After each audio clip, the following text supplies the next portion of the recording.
Hello and welcome to City Beat. We are your central source of news and information for the city of Rocky Mount. I'm your host, Tamika Keenan Norman, and today's show will be exclusively with our city manager, Rochelle Small-toney. She's been on the job for a full year. It's hard to believe, but she has. So we'll speak with her about what she's accomplished and her vision for the future of Rocky Mount. So stay tuned. City Beat is coming up next. Bye, Janet. It's nice seeing you again. You a good girl. Just let me know what I can do to help. Well, to help me, she'd have to help every day. Every hour, every ouch, every time my wife calls for help. I mean, maybe she could help me make her lunch. But the crust, all the crust has to be cut off the corners.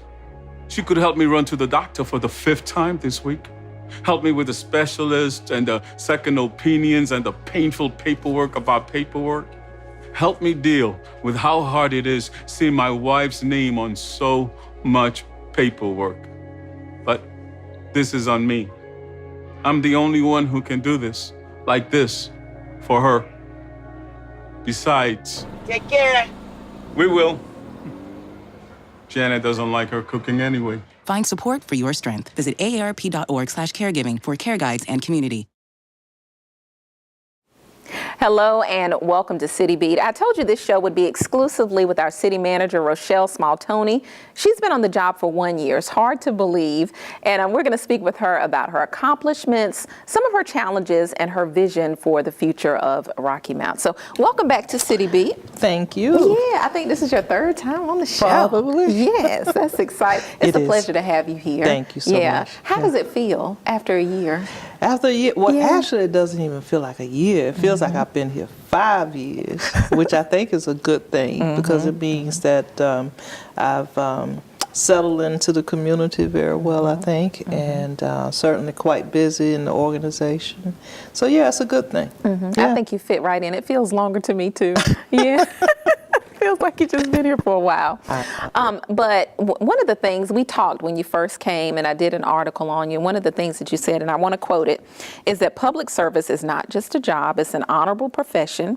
We are chosen to work as a team as hard as we can and give the best we have every day to improve the life of our city. So we have a lot of team members, a few which went to some bigger cities, but recently you hired Natasha Hampton-Clayton, Chris Beschler as your assistant city managers. What assets do they bring to the team and to the city of Rocky Mount?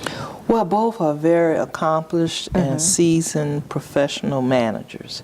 And as an assistant, which I've served as an assistant and deputy before, it's important that you bring a certain skill set to that job so that the manager really doesn't have to spend a great deal of time overseeing the portfolio that you're seeing. So in selecting both Natasha and Chris, it was important that I select someone who had proven track records, who had experience, and both of them certainly do. It's a good balance, actually. And Natasha, for example, started out as a clerk 1 in her organization and just moved up the ladder, which demonstrates to me that she has a great deal of tenacity as well as just sufficient command over the departments that she oversaw.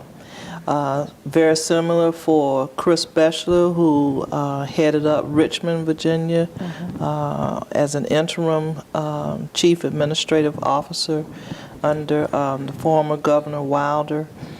His background in utilities, particularly gas, is very helpful. So all of those skill sets blending together really does make a very good team.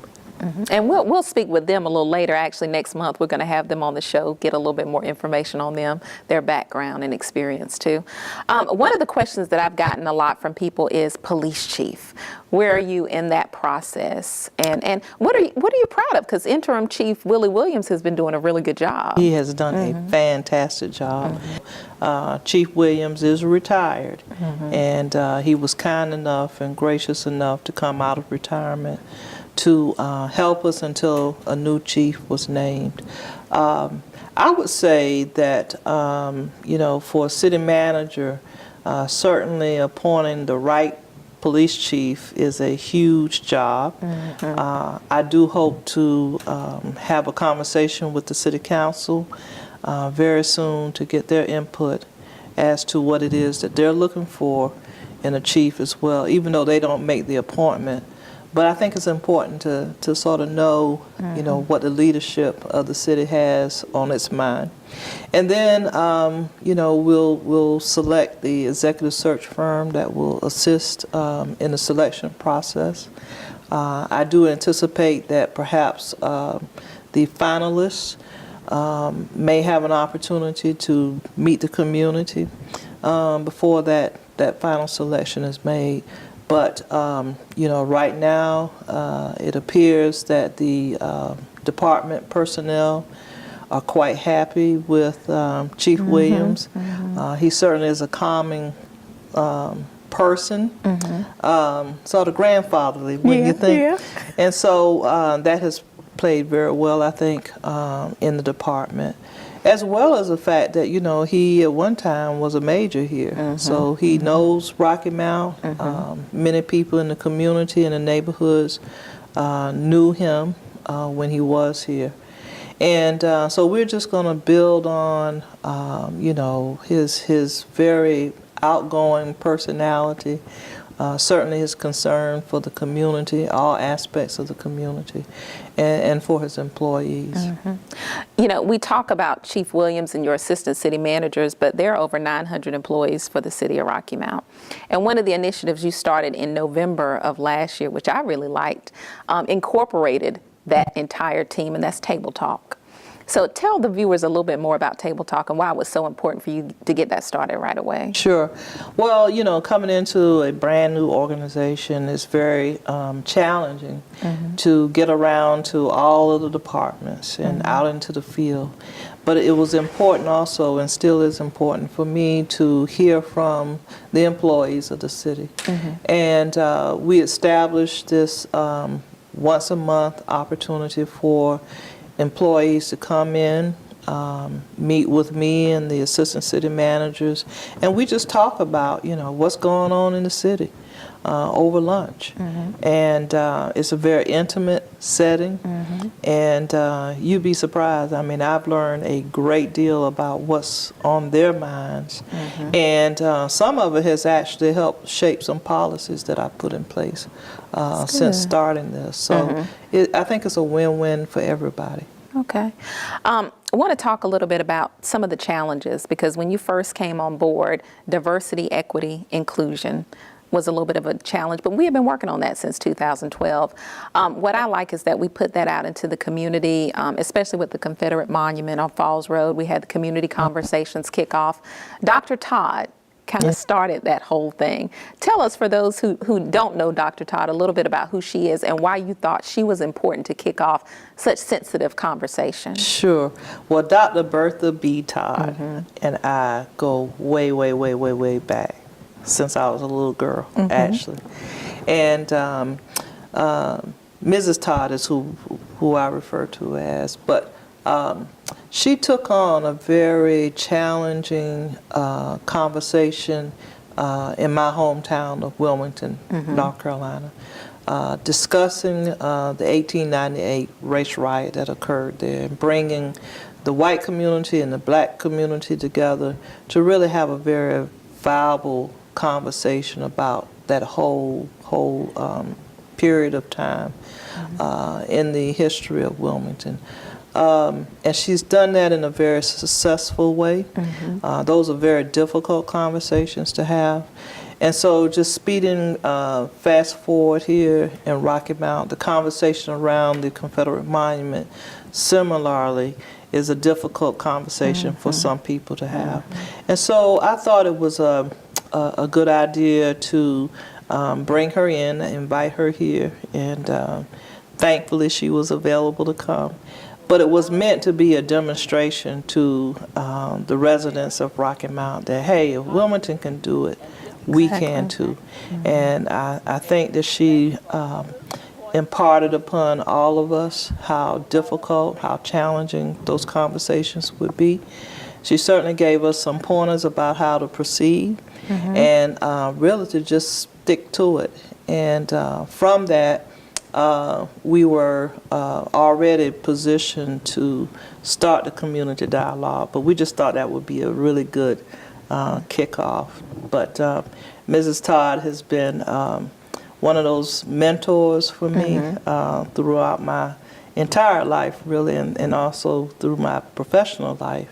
And that kind of spirit, you know, about community and respect, you know, for people and their opinions, even if they're not similar to your own, is really what makes a good community. And so as I have visited the community dialogue sessions, I think everyone has been very pleasantly surprised about how people are so forthcoming about their opinions, but very respectful and wanting to learn more on both sides. So that's very encouraging. Yeah, it is, and that we've had such good participation with the community conversations. Any other challenges that you want to talk about? Oh boy, well, well, sure. I mean, you know, we still have the challenge of the perception of Rocky Mount. And so I'm asked quite often, you know, about my vision for Rocky Mount. Well, just simply to say that I hear more people talking about how wonderful it is to live in Rocky Mount as opposed to the negative aspects that sometimes people want to talk about. So the vision would be that, you know, people genuinely feel that Rocky Mount is a very good place for them to live, work, and play, raise their family, and that it is the center of it all. So I just want people to feel genuinely that that is the case. A very vibrant, you know, city. And that's for everybody, not just for a few people, but inclusivity is extremely important to me. So I like to see a balance, and we do have challenging neighborhoods that we've got to do a much better job in terms of community engagement, in terms of rehabbing some of the older homes that are in these communities. A lot of the boarded up structures, a lot of the boarded up buildings, you know, those kinds of things to turn it back into something that's far more productive than what it is now. We don't want any more of the unattractive nuisance, you know, that you see in some of the communities. Certainly another challenging area is the downtown. And while we are starting to see a great deal of interest in downtown, particularly now that the event center is about to open in a few short months. The interest in development and redevelopment around that event center is going to pick up, and we need to be positioned, you know, to respond appropriately to that. The Mill community has been a great boost and an example of what can happen when we have private investment come into the community. And so we're really still poised to do some really great things. Industrial-wise, the recent announcements with Triangle Tire, CCX, you know, coming back into the community. So a lot of great things are starting to happen. But the city as a whole, perhaps just being a bit more aggressive, but at the same time prepared, because when development comes, you know, it's going to be like a tsunami. And we want to make sure that we can ride that wave, you know, in a graceful kind of way, and just not have it just swallow us all up, and then we look around and say, what happened? You kind of led me into my next question. Want to transition into budget a little bit, and congrats, went through your first budget process. And you did mention housing, so you've somewhat answered this question, but you increased funding for housing from 400 to about 500 this year for the new fiscal year. Why was that important? And also funding Rocky Mount Edgecombe Community Development Corporation's housing developer. Sure. Well, you know, you can just look around in our community, and see that we do have a considerable amount of substandard housing. And this is housing that people actually live in. So everything isn't boarded up that is substandard. We actually have people who are living in substandard housing. And they're also cost burden, meaning that they're spending a huge percentage of their income just on housing. And so that being said, you know, life and community begins with decent and affordable housing. So it is a very high priority for the City Council as well as for the administration. The CDC, of course, is one of our partners who over the years has taken the challenge of bringing some of those substandard housing up to standard, and also in constructing new housing. And that's important for our community because the city can't do it all by itself. And so we have these partners out here that help, you know, help us transition into the affordable, decent housing that we can provide. A lot of their work is evident Holly Street area, Harambe Square, so you can see evidence of that. Transitioning a little bit to technology, because that was big in the budget as well. I don't know if folks realize technology was once under finance, but is now a standalone department. We'll soon have a chief technology officer. What will be somewhat the functions of that chief technology officer, and why was it important to make this a standalone department? Sure. Well, you know, this has been a subject that's been on the minds of the council and previous administrations. There have been strategic plans that have been done about how to transition from an older model where technology, you know, started in some municipalities in finance because it was tied to the financial backbone of the city. Since that time, of course, it has grown to be much bigger than that. So just following the plan, the strategic plan that had been done several years ago, actually called for the department to stand by itself. And when it does that, of course, it can very broadly service the entire organization as opposed to maybe a certain part of the organization. Even though in this situation it was pretty easy in a sense to restructure it and put a chief technology officer in charge of it, which is a department head level position, which was critical to make sure that the span of control in the organization, they would have that to work with. It's very difficult for a manager who works for a department head to then relate to a department head about what it is that they would like for them to do. And so the council agreed with my recommendation to stand it up as that. We just simply reclassified the former manager position to a chief technology officer. And, you know, off we go. And as time goes on, you know, we will be in a position, I hope, to expand the department. But it's important to get the leadership in first. And once that has been achieved and the work plans are in place, the structures in place, then we can go on. But technology is the backbone of everything. And we know that the development community, the business community, and quite frankly, even the citizens depend on technology to do work on their behalf. And so for customer service, everything, technology just touches it all.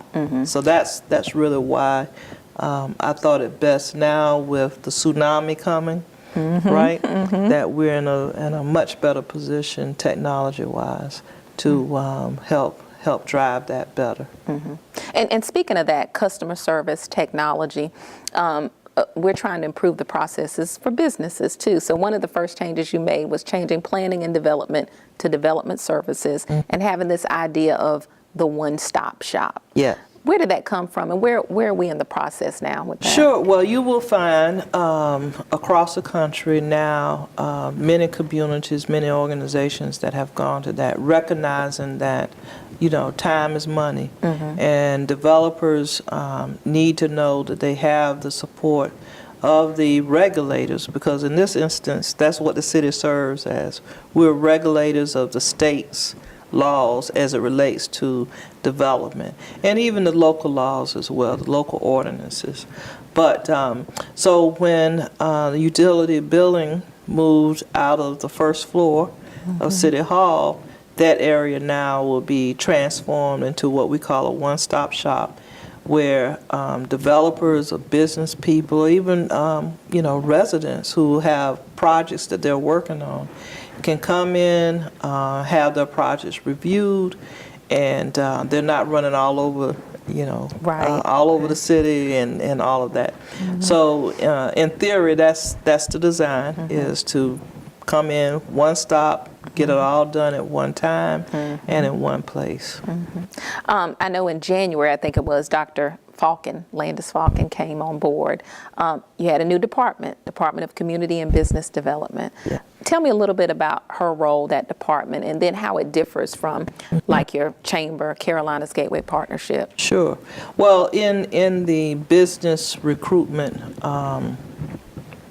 area, there are many different players, and one person or one group can't do it all. So I'll start with the Carolina Gateway Partners.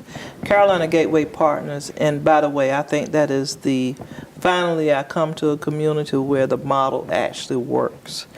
And but it's the larger industrial recruitment arm or partner of the city for both counties.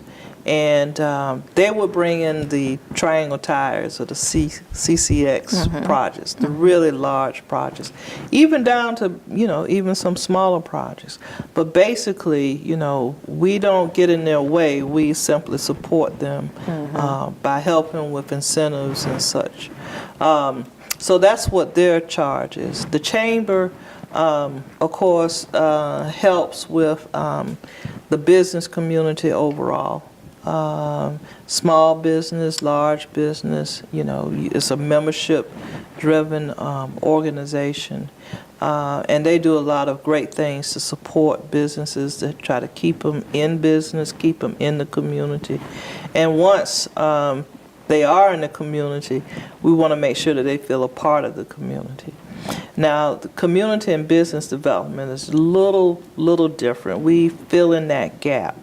So in this instance, in our structure, there are three different divisions. One is community development, which was formerly under planning, which was formerly development services. But this is the CDBG administration programs and the home programs in that division.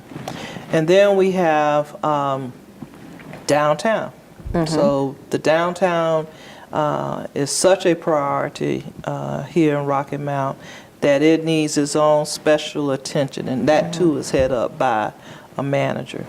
And then we have the business development, which is really the local small businesses, minority and women-owned business support.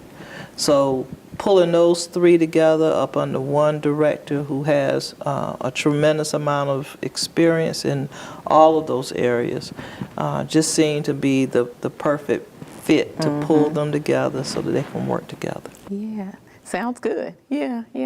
And finally, one of the first departments you came for was my area, which was public affairs. Now it's communications. That's because I need you to keep me out of trouble. But now we're called communications and marketing.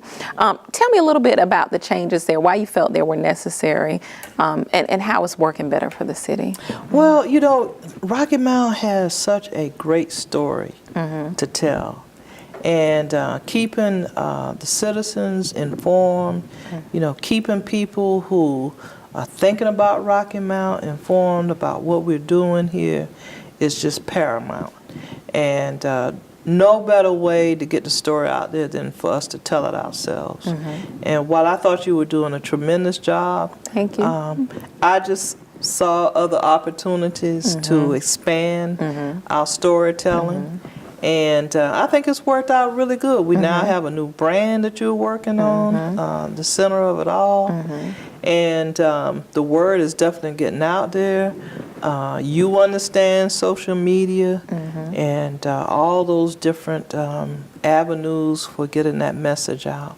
So it's been tremendous. I get a lot of compliments about the fine work that you and your staff are doing. And so people are really excited about it. And I think a lot of that just has to do with getting that word out there and keeping the word out there. Yeah. When we talk about it, it's a lot that you have started working on. It really is. When I think about this, right? Yeah, it's a lot. But you know, it's fun. It really is fun, and I've enjoyed every day of it. I really have. Yeah. Anything that really stands out for you? Any accomplishment that really stands out for you? No, because I honestly think that each one has had a purpose. Of course, originating from you know, the work plan that the city council laid out for me and coming here. And you know, we just keep going. A lot from the employees. You know, we still have challenges in certain areas. Even internally, I would say looking forward, the pay and classification plan results should be coming forward fairly soon.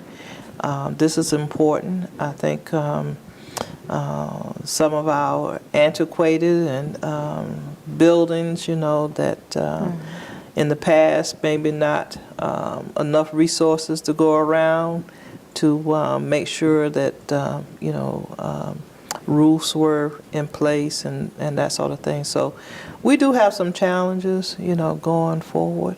But I continue to say that you know, this is a tremendous organization. I feel like we have a great team, and the employees are very committed, very dedicated to the work that they do, and are really proud of the work that they do. And I'm as proud of them, quite frankly, because we really get it done. We really get it done, and we do it in a grand style.